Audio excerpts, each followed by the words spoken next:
we can be renewed despite difficulties. Well, Alex and I have a chance to talk almost every week, and I wanted you to have an opportunity to look in on a series of conversations that we've condensed into one smaller part about how we can be renewed despite difficulties. So you're now looking in on our conversation. Alex, as we've talked between ourselves, there are several dear people in our congregation that we know are dealing with severe health challenges and other trials that just may be out of their control to solve. And I don't always know what to say that would encourage and support them. And I thought maybe we could think about it together. I know, and sometimes people don't want to say the wrong thing, so they don't say anything at all, but that can be discouraging too. That's a good point. Well, where do you think we could start, Alex? There are Bible verses that really help me. Well, that's good to know. It doesn't surprise me. Is there one that you can think of that would help when a person has those moments when they feel hopeless? I think 2 Corinthians 4:16 sums up how we feel and what we could do to help ourselves. You've got my interest. Would you mind reading that scripture Sure. for us? Therefore, we do not give up, but even if the man we are outside is wasting away, certainly the man we are inside is being renewed from day to day. I tell you, Alex, that's quite a profound verse that you picked, because I think all that know you know that your condition, what you deal with, kind of eats away at your body. They can see that you're on the outside, that you're not doing as well, but on the inside, you're being renewed from day to day. And I can see why you find that verse comforting. Jehovah acknowledges that all of us physically are getting weaker. But would you mind sharing what are some of the things you miss doing that you once could do?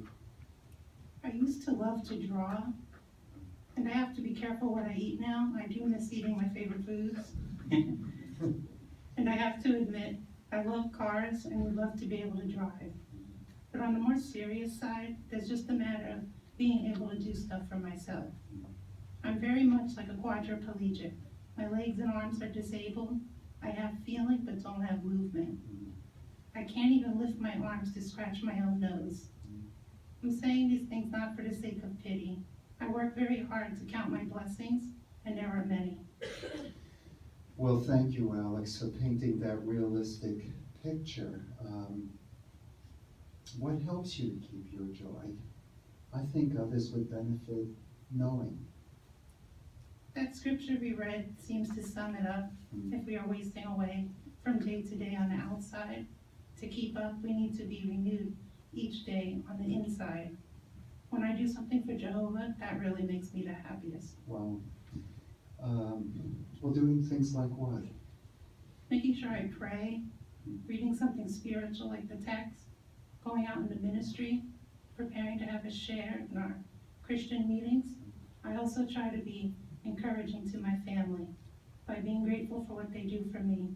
My parents have sacrificed everything so I could have the most normal possible life. They have. Yeah, that side of the new world.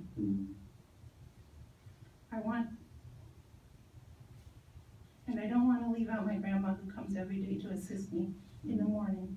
But most of all is thinking about my future. That is what gives me a lot of joy and peace.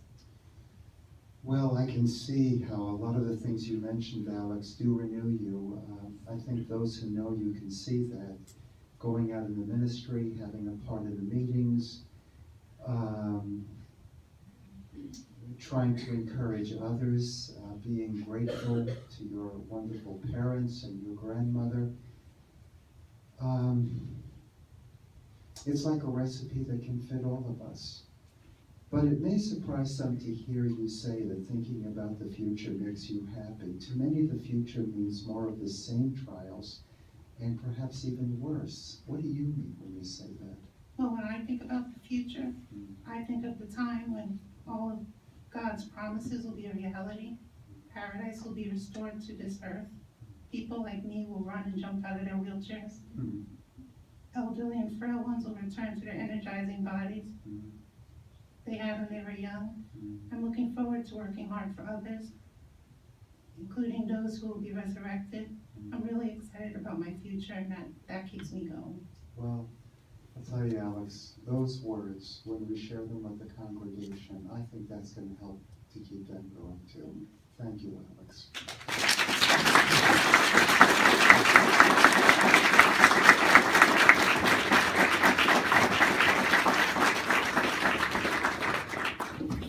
Alex is, oh, sorry. Sorry. Am I over already? Where am I, Jake? You're good, you're good. Am I? Yes, I got excited. Or- I wrote down 8:32, but I don't know where I am. All right. Could you just bring that down a little bit? Thank you. That's perfect. Well, that's what Alex and I were talking about. I was really taken by his expressions of faith, and it's not easy. What Alex deals with is chronic. It's not acute, it's chronic. It just never goes away. It gets a little bit worse. And there are a number in the congregation that are dealing with things, both chronic and acute.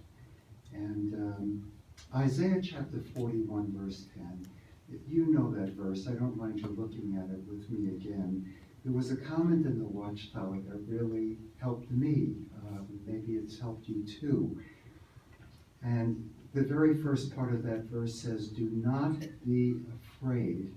Now look at the next 5 words. "For I am with you." And the point in the Watchtower was that Jehovah doesn't simply respond to our cries for help and then come in the nick of time to rescue us. That's not what the verse says. It says, "I am with you." It's not wrong to say, "Jehovah, please be with this brother, please be with this sister." There's nothing wrong with that. That expression is found, I think, 5 times in the scriptures. But what Isaiah is telling us, or Jehovah is telling us through Isaiah, is when you tell Jehovah, "Please be with me," Jehovah in essence says, "I am. Please don't leave me." Well, of course not. In other words, Jehovah is always with us, not just in times of dire need.